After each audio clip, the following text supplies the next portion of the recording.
Hi hello friends, welcome back to my channel. ಎಲ್ಲರೂ ಹೇಗಿದ್ದೀರಾ? Super ಆಗಿದ್ದೀರಾ ಅಂತ ತಿಳ್ಕೊಂತೀನಿ. ನಾನು ಕೂಡ ಸೂಪರ್ ಆಗಿದ್ದೀನಿ. ಕರ್ನಾಟಕ ಬಂದ್ ಅಂತ ಅಂದ್ರೆ ಜೂನ್ 13ನೇ ತಾರೀಕು ಕರ್ನಾಟಕ ಬಂದ್ ಆಗುತ್ತೆ ಅನ್ನೋ ಒಂದು ನ್ಯೂಸ್ ವೈರಲ್ ಆಗ್ತಾ ಇದೆ. ಸೊ ಇದು ನಿಜವಾಗ್ಲೂ ಕೂಡ ಬಂದ್ ಆಗುತ್ತಾ ಅಥವಾ ಏನಾದರೂ ಸುಮ್ಮನೆ ಹೇಳ್ತಿರುವಂತಹ ನ್ಯೂಸ್ ಅಂತ ನಿಮಗೆ ಕನ್ಫ್ಯೂಷನ್ ಆಗ್ಬೋದು. ಸೊ ಅದ್ರ ಬಗ್ಗೆ ಸ್ಪಷ್ಟನೆಯನ್ನು ಕೊಡ್ತೀನಿ. ಸೊ ಏನಕ್ಕೋಸ್ಕರ ಬಂದ್ ಮಾಡ್ತಿದ್ದಾರೆ, ಸೊ ಏನು ಕಾರಣ ಇಲ್ಲಿ ಅಂತ. ಇದ್ರ ಜೊತೆಗೆ ಗೃಹಲಕ್ಷ್ಮಿ ಯೋಜನೆಯ 20ನೇ ಕಂತಿನ ಹಣದ ಬಗ್ಗೆನೂ ಕೂಡ ಇಲ್ಲಿ ಸ್ಪಷ್ಟನೆಯನ್ನು ಕೊಡ್ತೀನಿ. ಸೊ ಇದ್ರ ಜೊತೆಗೆ 9,000 ಹಣ ಕೂಡ ಬಿಡುಗಡೆ ಆಗಿದೆ ಅಂತ ಹೇಳ್ತಿದ್ದೆ ಅಲ್ವಾ. ಸೊ ಅದ್ರ ಬಗ್ಗೆನೂ ಕೂಡ ತಿಳಿಸ್ಕೊಡ್ತೀನಿ ಪುಟ್ಟಾಗಿ. ವಿಡಿಯೋ ತುಂಬಾನೇ ಇಂಪಾರ್ಟೆಂಟ್, ಎಲ್ಲೂ ಕೂಡ ಸ್ಕಿಪ್ ಮಾಡದೆ ಕೊನೆವರೆಗೂ ಕೂಡ ನೋಡಿ. ಜೊತೆಗೆ ಒಂದು ಮಾಹಿತಿಯನ್ನು ಆದಷ್ಟು ಎಲ್ಲರಿಗೂ ಕೂಡ ಶೇರ್ ಮಾಡಿ.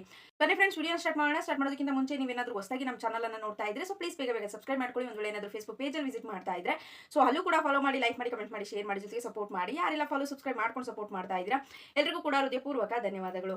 ಎಸ್ ಫ್ರೆಂಡ್ಸ್, ಗೃಹಲಕ್ಷ್ಮಿ ಯೋಜನೆಯ ಕಡೆಯಿಂದ 20ನೇ ಕಂತಿನ ಹಣ ಬಿಡುಗಡೆ ಆಗಿದೆ. ಸೊ ನಿನ್ನೆ ಹಾಕಿರುವಂತಹ ವಿಡಿಯೋದಲ್ಲಿ 9,000 ಹಣ ನಿಮ್ಮ ಖಾತೆಗೆ ಜಮಾ ಆಗುತ್ತೆ ಅಂತ ಹೇಳಿದೆ ಅಲ್ವಾ. ಸೊ ಅದ್ರ ಬಗ್ಗೆ ಕ್ಲಾರಿಟಿಯನ್ನು ಕೊಟ್ಟಿದ್ದೀನಿ. ಸೊ ತುಂಬಾ ಜನಕ್ಕೆ ಇಲ್ಲಿ ಕನ್ಫ್ಯೂಷನ್ ಇದೆ ಅಂತಾನೆ ಹೇಳ್ಬೋದು. ನಾನು ಹೇಳಿರುವಂತದ್ದು ಯುವ ನಿಧಿ ಯೋಜನೆಯ 2 ತಿಂಗಳ ಹಣ 3,000 ಪ್ಲಸ್ 3,000 2 ತಿಂಗಳ ಹಣ ಬಂದ್ಬಿಟ್ಟು 6,000 ಹಣ, ಜೊತೆಗೆ ಗೃಹಲಕ್ಷ್ಮಿ ಯೋಜನೆ 20ನೇ ಕಂತಿನ ಹಣ 2,000 ಬಂದ್ಬಿಟ್ಟು 6 2 8,000. ಪಿಂಚಣಿ ಹಣ, ವೃದ್ಧಾಪ್ಯ ವೇತನ ಆಗಿರ್ಬೋದು, ಹ್ಯಾಂಡಿಕ್ಯಾಪ್ಟ್ಗಳಿಗೆ ಕೊಡೋದಾಗಿರ್ಬೋದು, ವಿಧವಾ ವೇತನ ಆಗಿರ್ಬೋದು. ಸೊ ಈ ರೀತಿಯ ಹಣವನ್ನ ಸರ್ಕಾರ ಬಿಡುಗಡೆ ಮಾಡಿದೆ. ಸೊ ಅದ್ರದ್ದು 1,000 ಅಂತ ಅನ್ಕೊಂಡ್ರು ಕೂಡ ಇಲ್ಲಿ ಟೋಟಲ್ 9,000 ಹಣವನ್ನ ಬಿಡುಗಡೆ ಮಾಡಿದ್ದಾರೆ ಅಂತ ನಾನು ತಿಳಿಸ್ಕೊಟ್ಟೆ. ಸೊ ಯಾರೆಲ್ಲ ರಿಸೀವ್ ಮಾಡ್ಕೊಂಡಿದ್ದೀರಾ ಈ ಒಂದು 9,000 ಹಣದಲ್ಲಿ ಯಾವ್ದನ್ನ ರಿಸೀವ್ ಮಾಡ್ಕೊಂಡಿದ್ರು ಕೂಡ ನೀವು ಕಮೆಂಟ್ ಮಾಡಿ ತಿಳಿಸಿ ಅಂತ ಹೇಳೋದಕ್ಕೆ ಇಷ್ಟಪಡ್ತೀನಿ.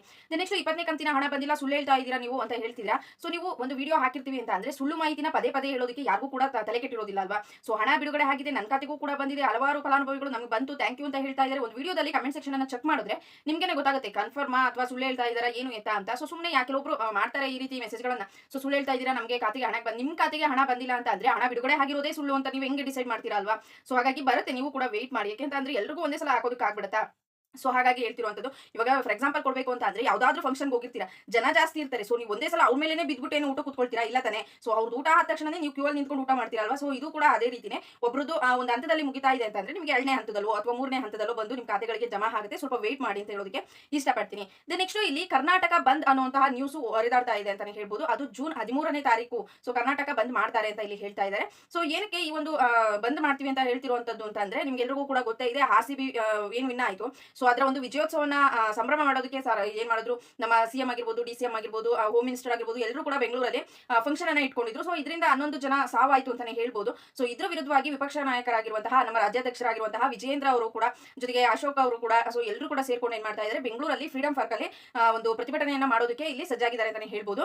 ಸೊ ಈ ರೀತಿ ಪ್ರತಿಭಟನೆ ಮಾಡೋದಕ್ಕೆ ಏನ್ ಮುಂದಾಗಿದ್ದಾರೆ, ಇವ್ರ ಜೊತೆಗೆ ಮೃತಪಟ್ಟಿರುವಂತಹ ಒಂದು ಏನು ಮಕ್ಕಳು ಮೃತಪಟ್ಟರಲ್ವಾ, ಸೊ ಅವ್ರ ಫ್ಯಾಮಿಲಿ ಅವರು ಕೂಡ ಇಲ್ಲಿ ಏನಾಗ್ತಾರೆ ಇನ್ಕ್ಲೂಡ್ ಆಗ್ತಾರೆ ಅಂತ ಇಲ್ಲಿ ಮಾಹಿತಿ ಬರ್ತಿರುವಂತದ್ದು. ಸೊ ಏನಕ್ಕೋಸ್ಕರ ಇದು ಪ್ರತಿಭಟನೆ ಅಂತ ಅಂದ್ರೆ CM ಅವ್ರನ್ನ ತಮ್ಮ ಅಧಿಕಾರದಿಂದ ಕೆಳಗಿಳಿಸಬೇಕು. ಸೊ ಅವ್ರು ರಾಜೀನಾಮೆ ಕೊಡ್ಲೇಬೇಕು. ಒಂದು ಜನರ ಬಲಿ ತೆಗೆದುಕೊಂಡ್ರು. ಸೊ ಯಾವ್ದು ಅರೇಂಜ್ಮೆಂಟ್ ಇಲ್ದನೆ, ಸೊ ಪ್ರೀ ಪ್ಲಾನ್ ಇಲ್ದಲೆ ಒಂದು ಫಂಕ್ಷನ್ ಅನ್ನ ಮಾಡ್ಬಿಟ್ಟು ಜೀವಗಳನ್ನ ಕಳೆದ್ಬಿಟ್ರು ಅಂತ ಏನ್ ಮಾಡ್ತಾ ಇದ್ದಾರೆ. ಸೊ ಈ ರೀತಿ ಮಾಡೋದಕ್ಕೆ ಇವರೇನೆ ಬೇಕಾ ಅಂತ ಸೊ ಪ್ರತಿಭಟನೆ ಮಾಡೋದಕ್ಕೆ ಮುಂದಾಗಿದ್ದಾರೆ ಅಂತ ಹೇಳ್ಬೋದು. ಸೊ ಅವ್ರು ಪ್ರತಿಭಟನೆ ಮಾಡೋದ್ರಲ್ಲಿ ತಪ್ಪು ಅಂತ ಹೇಳೋದಕ್ಕೆ ಆಗೋದಿಲ್ಲ. ಯಾಕೆಂತಂದ್ರೆ ಯಾವುದೇ ಫಂಕ್ಷನ್ ಆದ್ರೂ ಕೂಡ ಇಲ್ಲಿ ಪ್ರೀ ಪ್ಲಾನಿಂಗ್ ಮಾಡ್ಕೊಂಡು 2 ದಿನ ತಡ ಆಗಿದ್ರು ಪರವಾಗಿಲ್ಲ, ಸೊ ಅವಾಗಲೇ ಫಂಕ್ಷನ್ ಮಾಡಿದ್ರು ಆಗಿತ್ತು. ಸೊ ನಮ್ಮ DCM ಅವರು ಹೋಗ್ಬಿಟ್ಟು ಏನ್ ವೆಲ್ಕಮ್ ಮಾಡೋದೇನು, ಸೊ ಯಾವುದೇ ಪ್ರೀ ಪ್ಲಾನ್ ಇಲ್ದಲೆ ಸಡನ್ ಆಗಿ ಮಾಡ್ಬಿಟ್ಟು ಸೊ 11 ಜನರ ಒಂದು ಸಾವಿಗೆ ಕಾರಣ ಆದ್ರು ಅಂತಾನೆ ಹೇಳ್ಬೋದು. ಇದ್ರ ಜೊತೆಗೆ ಏನು ಪಾಲ್ಗೊಂಡಿದ್ದಂತಹ ಹೋಮ್ ಮಿನಿಸ್ಟರ್ ಅಂತ ಅಂದ್ರೆ ಪರಮೇಶ್ವರಿ ಅವರು ಏನಿದ್ದಾರೆ, ಸೊ ಅವ್ರ ಮೇಲೂ ಕೂಡ ಇಲ್ಲಿ ಪ್ರತಿಭಟನೆಯನ್ನ ಮಾಡ್ತಿರುವಂತದ್ದು. ಸೊ ಅವರ ಅಧಿಕಾರದಿಂದ ಅವರನ್ನ ಕೆಳಗಿಳಿಸಬೇಕು ಅಂತ ವಿಪಕ್ಷ ನಾಯಕರು ಇಲ್ಲಿ ಪ್ರತಿಭಟನೆಗೆ ಮುಂದಾಗಿದ್ದಾರೆ. ಸೊ ಇದು ಕರ್ನಾಟಕದಾದ್ಯಂತ ಮಾಡಿದ್ರು ಮಾಡಬಹುದು ಅಂತ ಹೇಳ್ತಾ ಇದ್ದಾರೆ.